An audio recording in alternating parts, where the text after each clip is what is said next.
Late night gaming is a pastime of mine. There are those that like to wake up early, and then there are those that like to burn that midnight oil. Minecraft has always struck me as a game better played at night. The world feels so empty. It's only you and the massive expanse of resources before you. You can craft, explore, and mine to your heart's content. Playing late at night also gives off an eerie vibe, like we're not actually alone. While playing in your solo world, you see something in the distance, or rather, someone. You can't make out exactly who it is, which is strange, since it should be nobody. You are in a solo world after all. Finally, you make it up to the person, or just close enough to see them beyond your tiny render distance. As you advance, they disappear. You give chase, but it's too late. They're gone. Minecraft is a game with many different urban legends surrounding it. Since its inception, people have loved to spread their stories about their time playing the game. There exists one urban legend that carries over all the others, though. This is the story of Herobrine, Minecraft's first urban legend. Before we can really delve into the story of Herobrine, we need to first discuss the game in which he appears. The world of gaming would change forever with the release of Minecraft, a game where you could craft anything your mind could imagine, in worlds that are procedurally generated.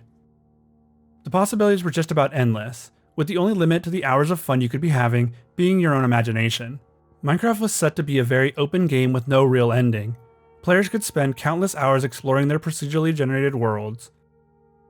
They could spend even more hours building houses out of the mineable blocks of the world. In the early days of Minecraft, no one really knew what the game had to offer. The amount of content seemed endless, and the secrets of what the world of Minecraft had hidden seemed just as endless. The early days of the internet played heavily into Minecraft's mystery. The original user didn't know what was hidden in the game. That was part of what made the game even more intriguing. The fear of the unknown was exciting in a way. Minecraft would go on to be the most successful indie game in history, and possibly the most successful game to ever be created. With that kind of popularity comes a dark side. No matter what the subject matter, something creepy and disturbing can be found in just about every fandom out there. Minecraft was no exception.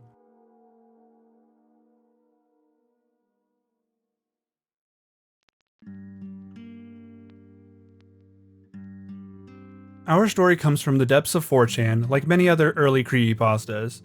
A particular post was shared on 4chan's X Paranormal board. The original post reads, "I had recently spawned a new world in single-player Minecraft. Everything was normal at first. I began chopping down trees and crafting a workbench. I noticed something move amongst the dense fog. I have a very slow computer, so I have to play with a tiny render distance. I thought it was a cow, so I pursued it, hoping to grab some hides for armor. It wasn't a cow, though. Looking back at me was another character with the default skin, but his eyes were empty. I saw no name pop up, and I double-checked to make sure I wasn't in multiplayer mode. He didn't stay long. He looked at me and quickly ran into the fog. I pursued him out of curiosity, but he was gone. I continued on with the game, not sure what to think. As I expanded the world, I saw things that seemed out of place for the random map generator to make. 2x2 tunnels in the rocks, small perfect pyramids made of sand in the ocean, and groves of trees with all their leaves cut off. I would constantly think I saw the other player, in the deep fog, but I never got a better look at him. I tried increasing my render distance too far whenever I thought I saw him, but to no avail. I saved the map and went onto the forums to see if anyone else had found the pseudo player. There were none. I created my own topic telling of the man and asking if anyone had similar experiences. The post was deleted within 5 minutes. I tried again, and the topic was deleted even faster. I received a PM from the username Herobrine containing one word: stop. When I went to look at Herobrine's profile, the page 404'd. I received an email from another forum user. He claimed the mods can read the forum user messages, so we're safer using email. The emailer claimed that he had seen the mystery player too, and had a small directory of other users who had also seen him. Their worlds were littered with obviously man-made features as well, and described their mystery player to have no pupils. About a month passed until I heard from my informant again. Some of the people who had encountered the mystery man had looked into the name, Herobrine, and found that name to be frequently used by a Swedish gamer. After some further information gathering, it was revealed to be the brother of Notch, the game's developer. I personally emailed Notch and asked him if he had a brother. It took him a while, but he emailed me back a very short message. I did, but he is no longer with us. I haven't seen the mystery man since our first encounter, and I haven't noticed any changes to the world other than my own. I was able to press print screen when I first saw him. Here's the only evidence of his existence. This is the original photo attached to the post. It shows a character just barely visible through the game rendering fog. His name was Herobrine. He had blank white eyes and seemed to be this ominous being that existed just to haunt players in their single player worlds. This image alone is enough to send a chill down most people's spines. Herobrine just stands at the edge of the fog, watching the player. His intentions are completely unknown, which lends an air of mystery to his already foreboding appearance. There are probably a lot more feelings that this image invokes, but for me, it showed the true dread that the early days of Minecraft was capable of. This entity could be out there. Minecraft was an unexplored world back then. This truly felt like it could have been in the game, and for a moment, I wanted to believe that it was. As for the creepypasta itself, I thought it was very engaging until the section with Notch. I still stand by this belief, but this story was great without the ending. This also bleeds in other parts of his lore, but the creepypasta is still good, if not great. The scenario I described before is the perfect situation for a game like Minecraft to impose an ominous feeling on the player.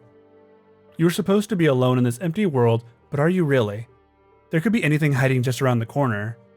The Herobrine urban legend was spread quickly to Funny Junk, the creepypasta wiki, and even given an Urban Dictionary definition. The spread wasn't fast though. Minecraft was just taking off, and the world of creepypastas were doing the same. But Herobrine was just written off, until a moment that would make him part of internet history. There was a stream that came along that decided to fan the flames of the urban legend. Copeland, a streamer for Brocraft, decided to livestream Minecraft and loved the idea of Herobrine. He wanted to have him on his stream. Before he could do that, Copeland put a photoshopped Herobrine picture in his chat to gauge the reaction. The chat went crazy for the picture. Many of the members just laughed it off, but a few asked him if the picture was real. This was the spark that he needed to go through with his plan.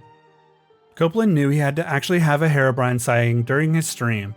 He decided that he would retexture a painting to become Herobrine. After streaming for a little while, Copeland would go to the area where he'd set up the Herobrine painting. He screamed, turned away from it as soon as he saw it, and ended his stream abruptly. This would probably be the most defining moment in the establishment of Herobrine as a true urban legend in the Minecraft community. Many of the viewers were confused, but intrigued by what they saw. They thought it was real, and they wanted to see more. This stream, along with the original creepypasta, are considered the only actual canon by the community. Everything that would follow this would be regarded as fanon or fan-made canon. This stream reignited the community's interest in the character. Herobrine would become a permanent fixture in every Minecraft player's mind. He was essentially the boogeyman of Minecraft. To further fan the flames of the Herobrine urban legend, Copeland posted a link that led to a website with Minecraft Steve's face. He had real eyes and they rolled around rapidly. Underneath the image was a text that reads, "It has been reported that some victims of torture during the act would retreat into a fantasy world from which they could not wake up. In this catonic state, the victim lived in a world just like their normal one, except they weren't being tortured. The only way that they realized they needed to wake up was a note they found in their fantasy world. It would tell them about their condition and tell them to wake up, even though it would often take months until they were ready to discard their fantasy world and please wake up." This text is taken from another creepypasta titled Wake Up. Following this stream, others would all come forward with similar stories of how Herobrine had invaded their worlds. He would build random structures, ruin their buildings, or just stalk them as they continued to explore the world. Images would appear online showing the Herobrine sightings everywhere. He appeared to be haunting everyone who played Minecraft. Herobrine had become more than his original creepypasta. He was now part of the community. It wasn't just in the Minecraft community that Herobrine was known either. He'd become a meme, and his popularity grew a lot after that stream. Even outside the game's community, he was easily recognizable, almost on the same level as Slenderman at the time. The Copeland stream is commonly referred to as when the Herobrine mythos really formed and gained a life of its own. With the official canon of Herobrine being set, there was also a few theories as to what Herobrine actually was.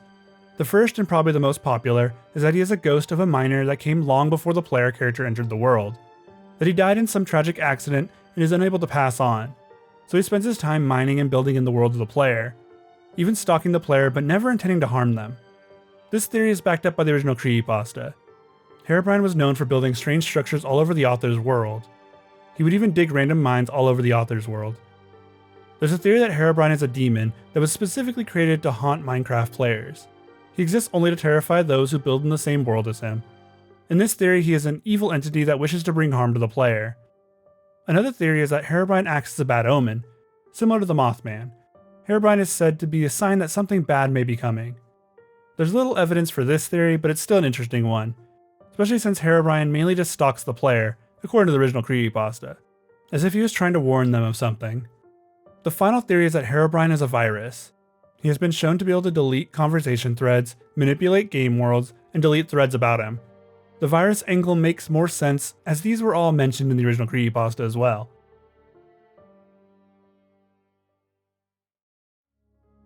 The community's reaction to Herobrine was that of elation.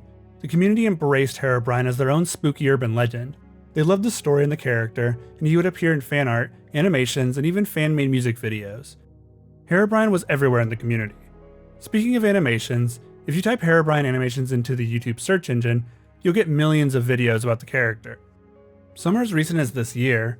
Herobrine is still alive in the Minecraft animation community today. The videos aren't even all horror focused. There are horror focused animations, but there are also fight scene animations, there are comedy animations, there are, for some reason, thousands of not ad friendly Herobrine videos as well. These videos are also clearly targeting children, but that's a conversation for another video. There were a lot of videos that featured Herobrine is what I'm saying, from videos that played out like expeditions, where the players would search for him like he was a cryptid, to him appearing in those old Minecraft music videos, you know, the parody songs. There were so many of those. Players would also stream their expeditions, bringing their chats along for the ride. Of course, there were also mods that people would use to put Herobrine in their worlds, which a lot of streamers used.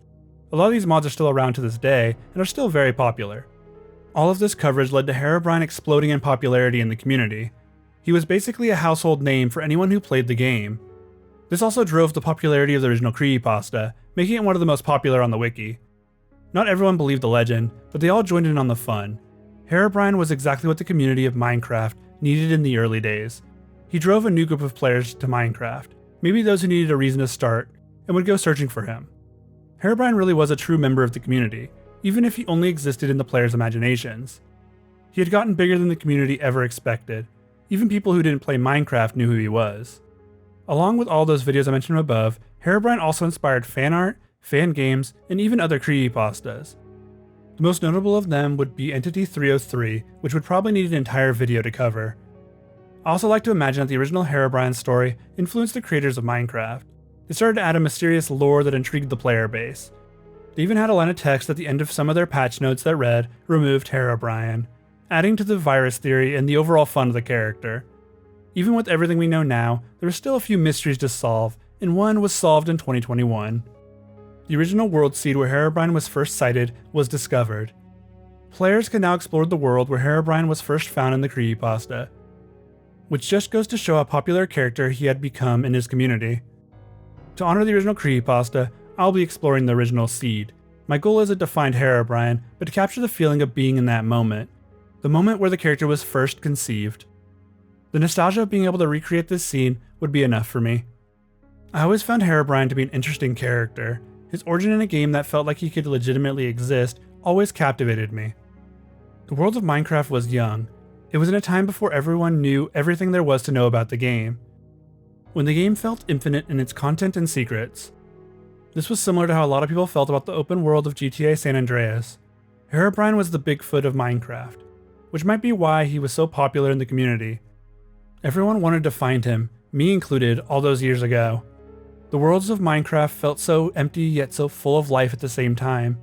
The number of secrets and discoveries in those old days made it feel like anything was possible. It truly was a magical time for both the creepypasta community and the Minecraft community. Herobrine in essence was the Slender Man of Minecraft. He would carry on his own fandom, far from his original creepypasta. He had done something that no other character really had. He became a permanent member of his community.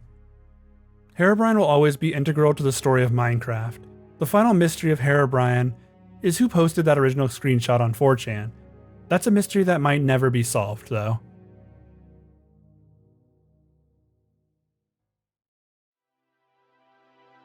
Hello everyone, thank you for watching my video and exploring the lore of Herobrine with me. Herobrine is a character that I covered back when my YouTube channel was still very new, and so an update was in order. I hope you all liked the new video. Special thanks to my Patreon supporters, Blow a Nose, Nora Kingsley, and Scout with a Name. You all keep this channel going. Thank you to everyone who supports my content, and I can't wait to see where this community takes us.